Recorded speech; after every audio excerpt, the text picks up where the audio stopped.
The Carolina Panthers have come a long way since the days of Terrace Marshall Jr., DJ Chark, Laviska Shenault. No offense to those guys. We are here today to get you prepared for the 2025 season and off season for the Panthers and break down their wide receiver room. Let's go. Brace yourself for the ultimate Carolina Panthers experience. Welcome to Two Growls, One Roar, the podcast that hits harder than a Luke Kuechly tackle. We're diving deep into the heart of Panther Nation, bringing you unrivaled passion, insider takes, and pure gridiron fire. From Wilmington to the cosmos, this is your home for the fiercest football talk east or west of Charlotte. First of all, thank you guys for tuning in. As always, please hit the subscribe button. Helps us grow. The last video has just blown me away. You guys are fantastic. The thing is taking off. It's going to be my most watched Panthers video. We have a bunch of Gamecock stuff that's taken off. Most watched Panthers video, considering I am a full-time Panthers podcaster. I'll take that. It's much appreciated. Continue to like, support, comment. If you've not seen the video, go check it out. I'll put a link in the description below so you guys can see it, but don't go yet. Go later and watch it. For now, and I guess I should give you guys context. We are breaking down every draft pick as well as looking at undrafted free agents. That is a comprehensive video that you guys can get in later. But you're not here for that. You're here to have me talk to you guys about the state of the wide receiver room and where things sit. And I'm here to do it for you guys. This has been I don't know if it's I was going to say controversial. It's not really. It's a popular topic among Panthers fans. It's been a hot topic for really since the end of the season. People wondered about the status of Xavier Legette. What was he going to look like? People concerned a little bit about Adam Thielen and his health in another year here. And then in general, like, who else are the Panthers going to get? They get David Moore. They're unable to get anybody big. Maybe you feel good about Jalen Coker. But in general, Carolina Panthers kind of sitting back and you say to yourself, okay, what are you guys going to do? Poke the bear, figure this thing out. And sure enough, they play a really good game of poker, because we all have to be honest with ourselves that this time around, I don't think anyone truly believed, and maybe it was just part of the mocks, part of just the talk and the thought process that went through this. It felt like defense. It felt like Jalen Walker.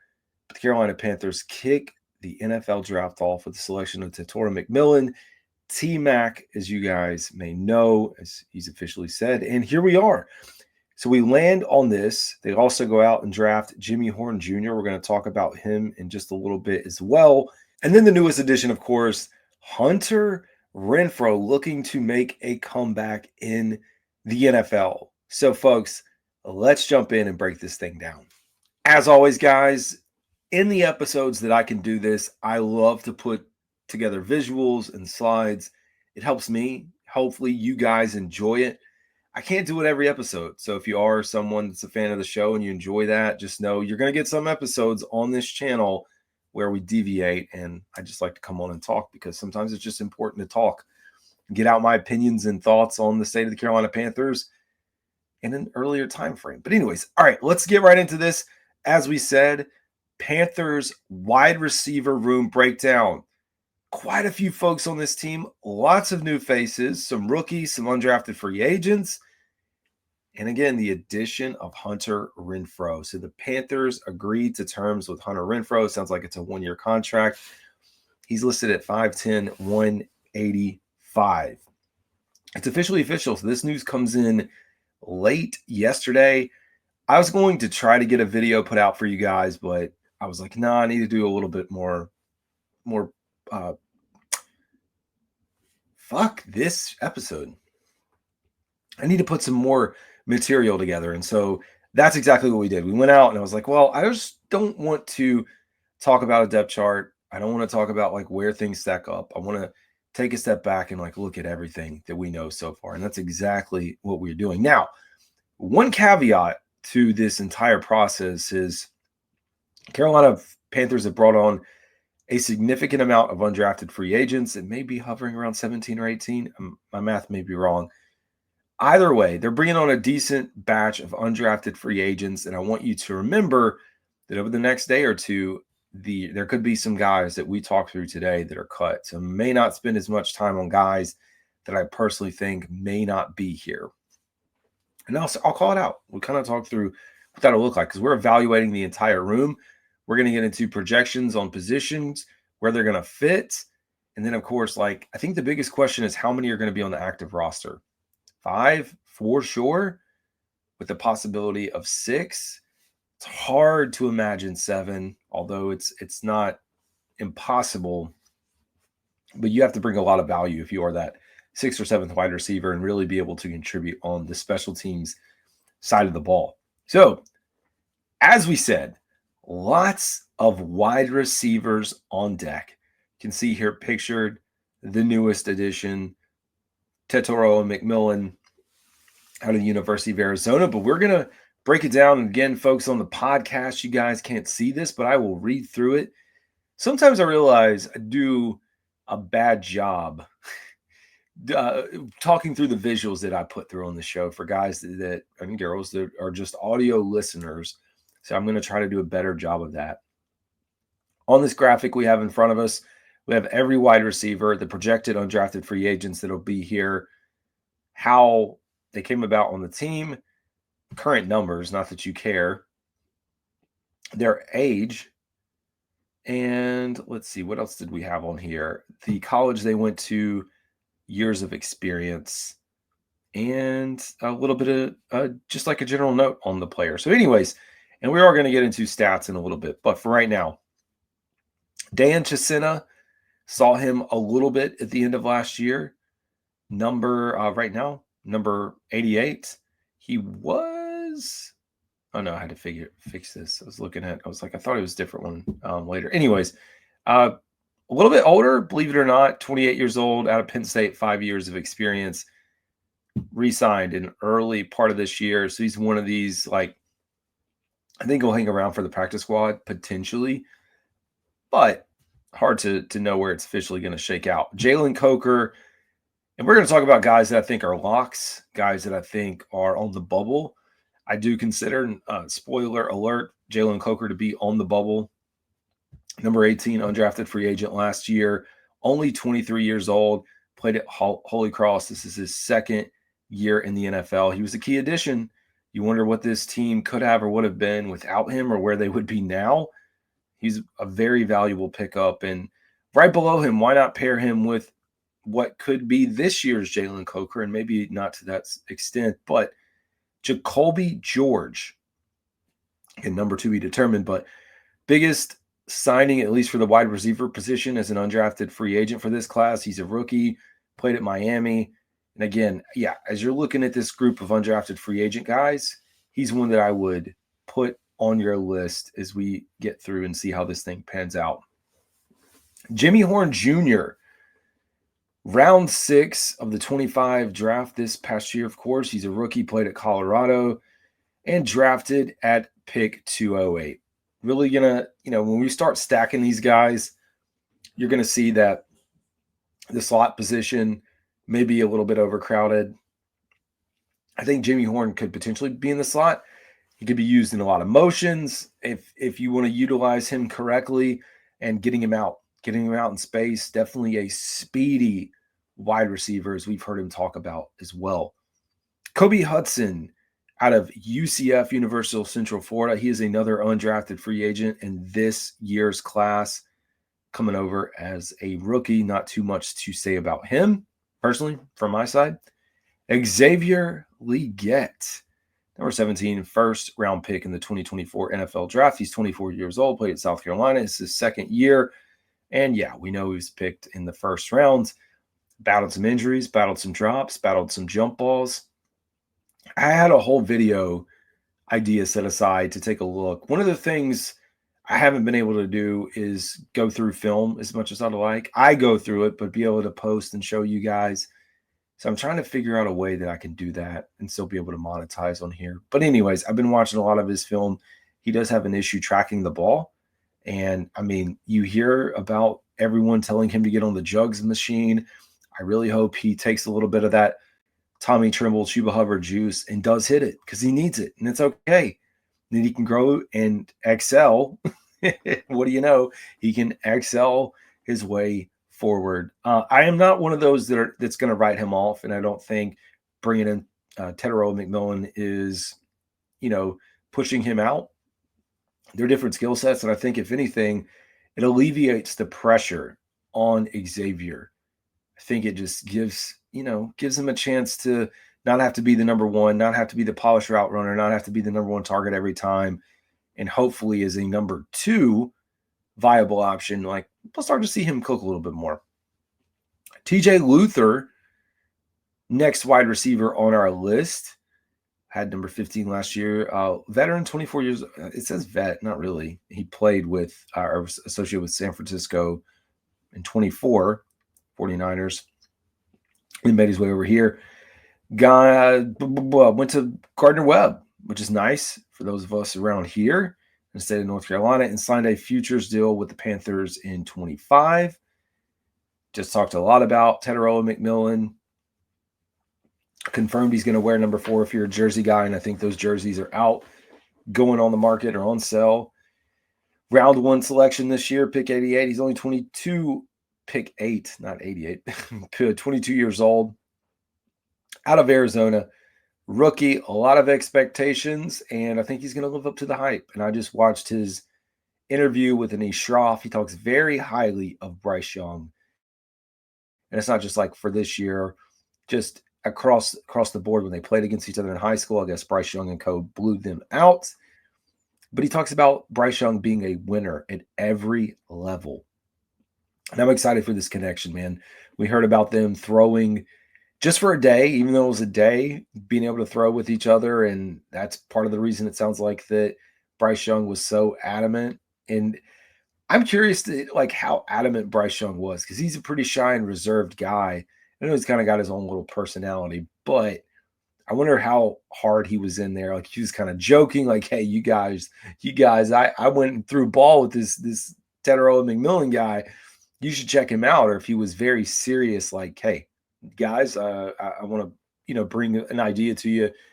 I went out and threw ball with this guy out of Arizona, and I think you guys should really consider him this pick. And this is why." I wouldn't be surprised if he came with his own scouting report.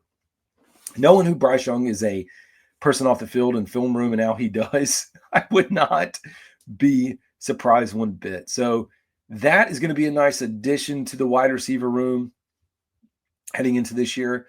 We have Dax Milne, another, he's, I guess technically, I don't know if he's on the borderline of being a veteran, but number 12, 25 years old, played at BYU. He signed a futures deal in 25. A lot of these guys are kind of borderline on the practice squad. David Moore, number 83, of course, is a veteran. I did not realize he's 30 years old. So working his way up there, 7 years of experience in the NFL. We know it's been with Dave Canales. He likes him a lot. I do have him, and again, no spoiler alert, but I do have David Moore as one of those guys that could be on the bubble watch for being cut. Now, I looked at him last year when a lot of people were trying to write him off way before. You can go back and listen. I said this guy's probably going to make the cut primarily because of his ties to Dave Canales, and he knows the offense. He knows the scheme. They work well together. There's a reason he's bounced from Seattle to Tampa and now Carolina. So I think we could see something similar. And he's shown he could be a reliable target. He can make plays. He can make catches. I'm not saying he's going to be your number 1 or 2 or 3 or maybe even 4, but I do think there's a spot for him. Where this is going to really play out is, what does this roster look, and as we look at the last few pieces, where do you fit in when it comes to special teams? And I know a few of the guys that have been brought in now can contribute on special teams, primarily as a returner in the return game. So something to monitor. Maybe one of the biggest stories outside of bringing in Tetairoa McMillan has to be Moose Muhammad III.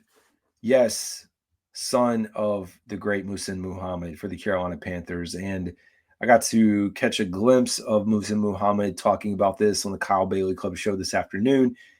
Just, soaking in the moment. And his dad, of course, is talking very highly of him, that he's like coming in to, which he is, he's coming in to compete. but that he's going to be a contributor, that he maybe makes the roster. I don't know. Personally, when you look at his stat line, it's not going to blow you away. There's a reason he went undrafted. I'm not holding out that I think he will make it, possibly practice squad as a development. I don't know. I don't know how much politics get involved with this stuff. I'm just being transparent. Like, I don't know how much they would push for him to be here to stay because of his dad. Not that they have to do that or anything. So, but I'm still excited to see him play. You never know, man. Some guys don't produce in college or things don't pan out as well as they would like, and they get to the NFL and they find a new life. And they just need an opportunity, need a good fit. And why not do it where your dad did it and did the best and go from there? So maybe one of the more exciting signings that may not bring a lot of boom, but at least for us talking about it, seems like a really good topic. Next one on the list made waves, of course, Hunter Renfrow. Free agent signing here with a 1-year contract. I haven't seen the contract details. I've been watching that. Local, played at Clemson. He's 29 years old, 5 years of experience. We know that last year he took the year off. Tried to read in to get a little bit more info about why. I haven't really heard in any of the big details yet, but he took last year off. And so it was funny. Back during the preseason, there was an account that said he officially retired. It was one of those NFL meme troll accounts. I call them troll. They're not trolls, but fake accounts that you guys should not follow for NFL news. And I don't know which one it was, but they tweeted that he had retired, said he was retiring, and then he would retweet it and said, "Oh, I didn't know this." So that just shows you these accounts, dude. Don't get into those. But Hunter Renfrow making a comeback, and now he's another slot. You think about looking at him at 29 years old, that's pretty young, to be honest. He's a really good route runner. He could potentially take over for Adam Thielen's role. You know, as you think about Adam Thielen and where he sits at 34, which we're going to talk about next, that's 5 more years of playing time in the NFL if Renfrow can work it out. But it's good. He's another guy, again, I don't know what to tell you until I see him. Maybe he is polished, but this signing too should, and it is the hometown kind of nudge going to Clemson, but I just think the Panthers are starting to turn the corner a little bit. Adam Thielen, of course, the veteran in what may be his final year with the Carolina Panthers. He's the most experienced receiver on the team.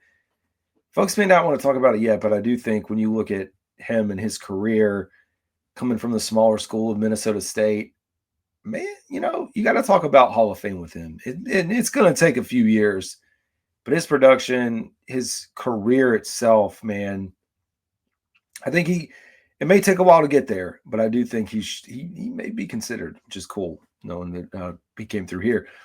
Lastly, Bryson Tremaine.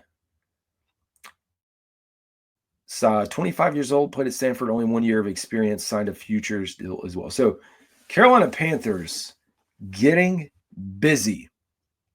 Let's see, what is that? 1, 2, 3 undrafted free agents. The addition of Hunter Renfrow, so that's 4, and then drafting 2 players as well, so 6. Overhauling the wide receiver room, and it's important for them to do this because you look out into next year. Next year, there were a lot of guys that were going to be on the market. You have the rights to Jalen Coker, so he's not going anywhere. Xavier Legette. Those were your 2 guys, your 2 receivers. And now you give yourself a chance with Tetairoa, with Jimmy Horn, possibly with Hunter Renfrow, to have a pretty solid core, which is going to be surrounded by Bryce Young. And we haven't even really gotten into, of course, the tight end position and what that could do. All right, folks. This has been fun. We've gone through it high level, but I think we should get into more of the weeds of the guys that we think are going to be here. And we are going to get into the actual depth chart breakdown towards the end, go through some stat lines as well. But let's talk about it. I don't think there's any question Tetairoa McMillan is going to be a lock on this team. So if you're checking your boxes and trying to get to 6 wide receivers, go ahead. Check his box, no question. Yeah, this is a really nice pickup. And I think people that maybe wanted defense, again, I was honestly in the camp of defense all the way. I've come around to this idea. I think for whatever reason, we kind of undersold him a little bit. And I think a lot of people did. And they said, oh, it's not going to be as good. Man, this is the best thing that could happen to Bryce Young in the early-ish part of his career, giving him someone to grow alongside of. And we look at what that's done for other quarterbacks in the NFL. He just hasn't had that. They've tried. They tried with Deontay Johnson. They've tried to bring in other guys, but nothing big like this to develop alongside of him. And I think Bryce Young, it's kind of like a reward for finishing the year the way he did, because otherwise we could have been talking about quarterback or another need. So I'm excited. We talked about Xavier Legette, and again, position-wise right now is a Z, which would be the opposite side. I think they'll move him around as well.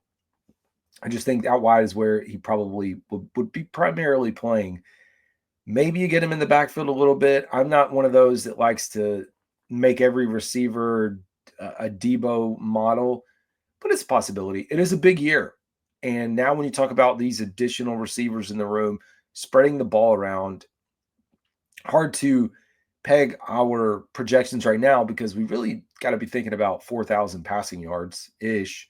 But I don't know that we're going to hit that number. I think 3,500 to 3,700 would be a good year for Bryce Young, unless he just comes in and lights the league on fire. And we do have Xavier Legette in the 600, 700 range, maybe 800.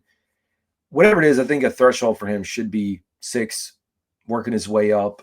But no question, I mean, he's safe. So if you're checking your boxes too, I have Xavier Legette safe as well. Jalen Coker is another one. So I've got my three for sure locks. And I know some people said, well, he's an undrafted free agent. Man, he showed way too much promise in the limited amount of time that he had.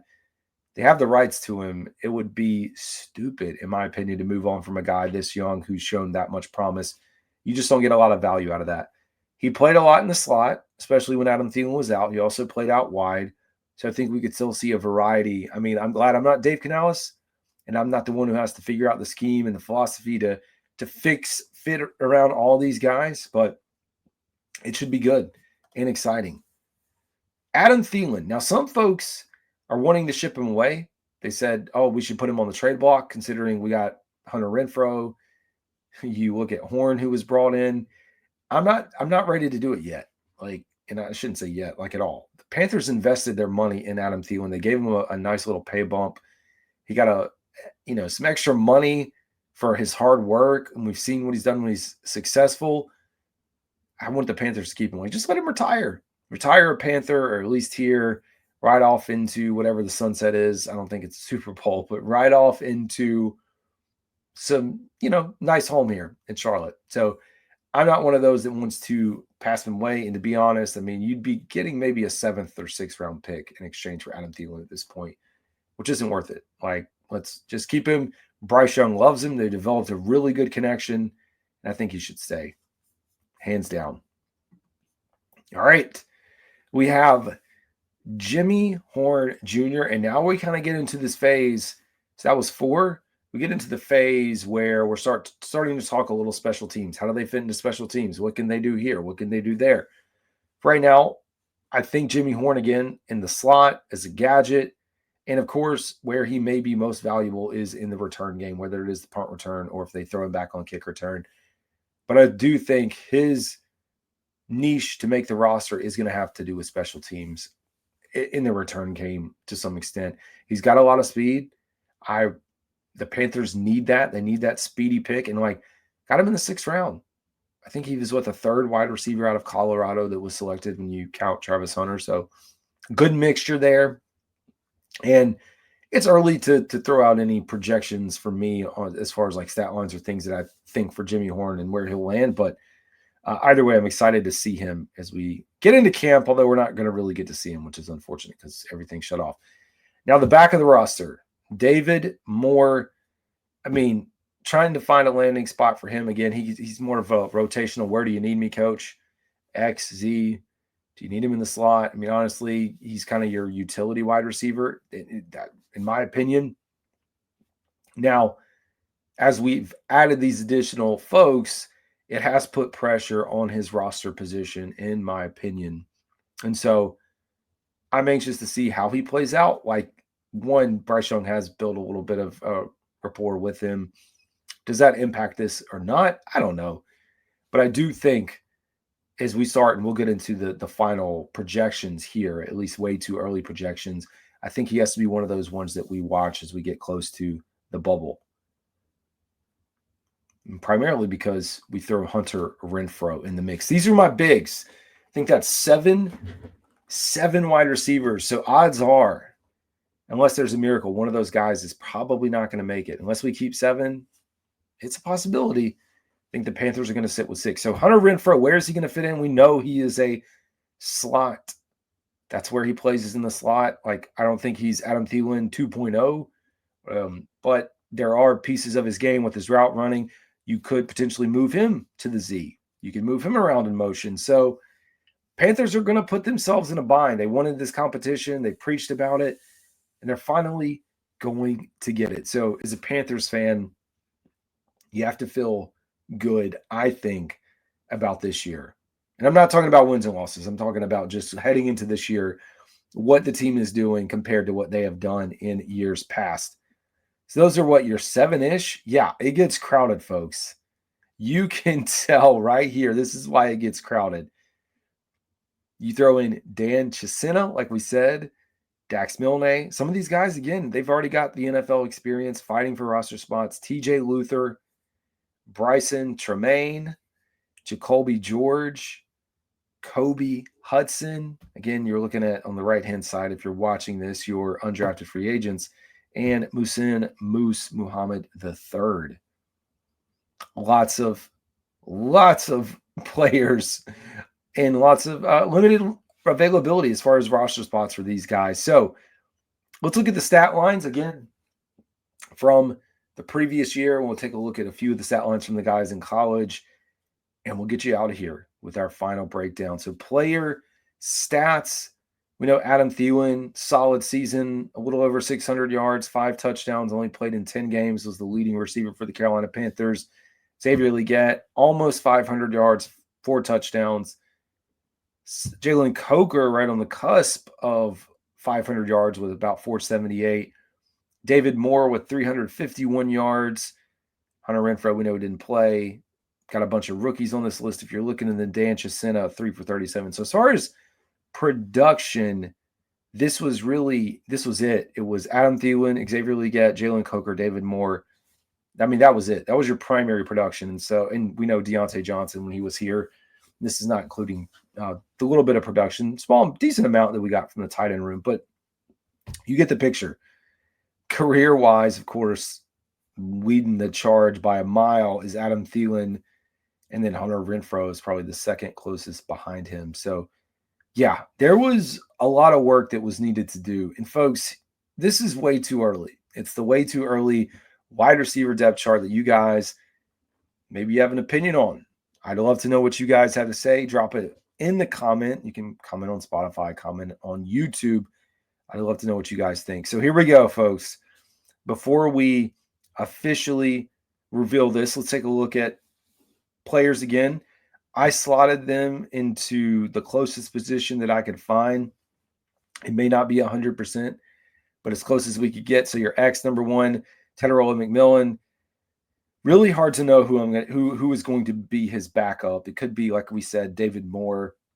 Could be Xavier Legette in certain situations, but for now we'll keep it as that.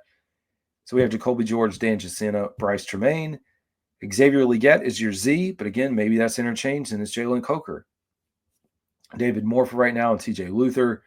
And in the slot, Adam Thielen, Jimmy Horn Jr., and Hunter Renfrow. Then you have Dax Milne, Muhsin Muhammad III, and Kobe Hudson. Lots of guys here. The bold highlights are your rookies: Tetairoa McMillan, Jacoby George, Jimmy Horn Jr., Muhsin Moose Muhammad III, and Kobe Hudson. So without further ado, folks, this is where we sit. So your first stack up here is going to be your locks. So today for my locks, I have Tetairoa McMillan, Xavier Legette, Adam Thielen, and Jalen Coker. Well, I should say those are my locks. Excuse me. Backups, which I also put in the mix of a lock, at least right now, is Jalen Coker, Jimmy Horn Jr., but possibly special teams, and then Hunter Renfrow. So that is what, 6? That is your 6 wide receivers potentially, which would mean David Moore and Jacoby George if we carry 7.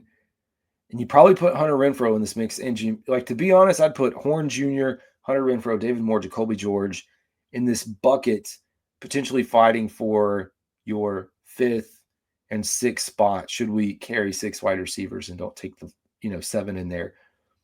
For practice squad, I have Dan Chisena, Bryson Tremaine, TJ Luther, Dax Milne, Musin Muhammad III, and Kobe Hudson. Again, if you guys are watching the video, you're able to see this. But this is my way too early analysis and breakdown of where I think the Carolina Panthers sit, where the roster sits at the wide receiver position. What do you guys think, man? What does your depth chart look like? What is your prediction for this? I'd love to know if you can drop a comment. As always, folks, I appreciate you guys tuning into this show. Oh, I have a bonus. Look, I hit next and there was something on here. I guess this is my surprise take. This is where you get a little bonus content. Trade candidate that I don't think will happen is Adam Thielen. A cut candidate would be David Moore or surprise Hunter Renfrow. So I guess I threw in an extra slide and didn't know it. So you get extra bonus content. But folks, appreciate you guys tuning in. As always, this is Carolina Dad. Y'all have a good one.